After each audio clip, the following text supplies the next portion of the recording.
of the nation are on Tennessee this morning as voters head to the polls today. This is in a special election to replace a retiring Republican congressman there. Now, this normally wouldn't be national news, but Republicans do have a 6-seat majority in the White House. And with several Republicans about to retire and special elections set for early next year, a win today for Democrats could upend the balance of power in Washington.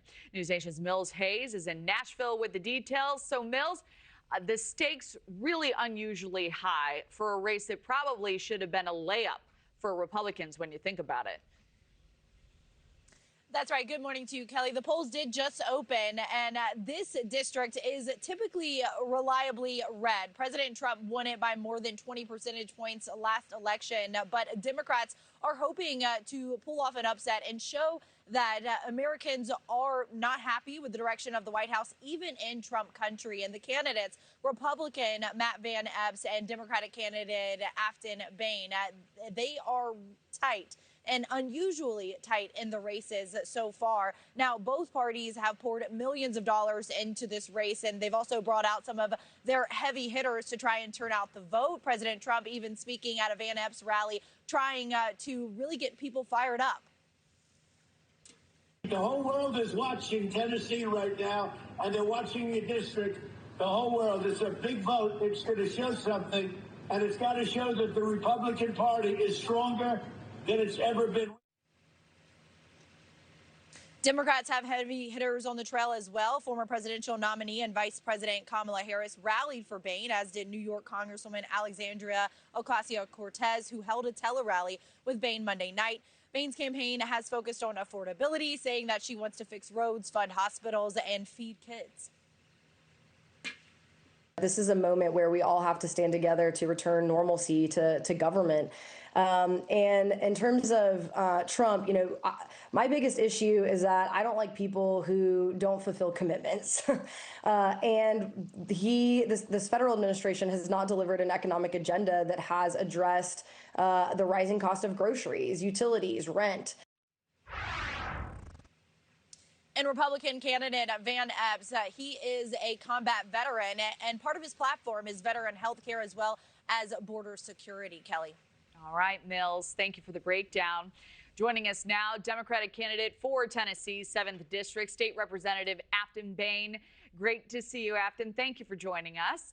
Thanks so much for having me, Kelly. It is wonderful to have you this morning. You're running in this bright red district. Why take on the challenge? And how also are you working to build trust with voters who have historically voted Republican, some even for decades?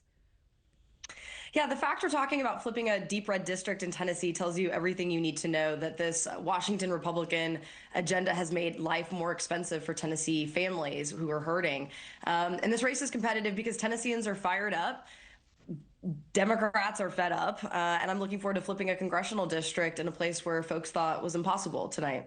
All right. Well, I do want to ask you about your affordability campaign, the ideas you have for those you're looking to serve. First, though, the president has come after you saying, quote, this: she hates Christianity, she hates country music, and she's going to raise your taxes. So I wanted to give you a chance to respond. Yeah, thank you so much. The personal tax have increased because President Trump does not have an agenda to make healthcare more affordable or to make life more affordable for Tennesseans. And so they're filling the noise with personal insults and attacks. And I've been steadfast and laser focused on making life more affordable for Tennesseans. So national figures like Al Gore, Alexandria Ocasio-Cortez, we're seeing them take to the campaign trail for you. What's been your reaction to their support? Is it changing your ground game in any way? This race has always been one about mobilization and capturing the momentum that Democrats are feeling across the country right now. And I think it's pretty iconic to have former Vice President Al Gore and Representative Alexandria Ocasio-Cortez at the same event supporting a candidate in a deep red district that's about to make history tomorrow. Thank you for watching. Subscribe below and download our NewsNation app right now on your phone, and you will get fact-based, unbiased news for all Americans.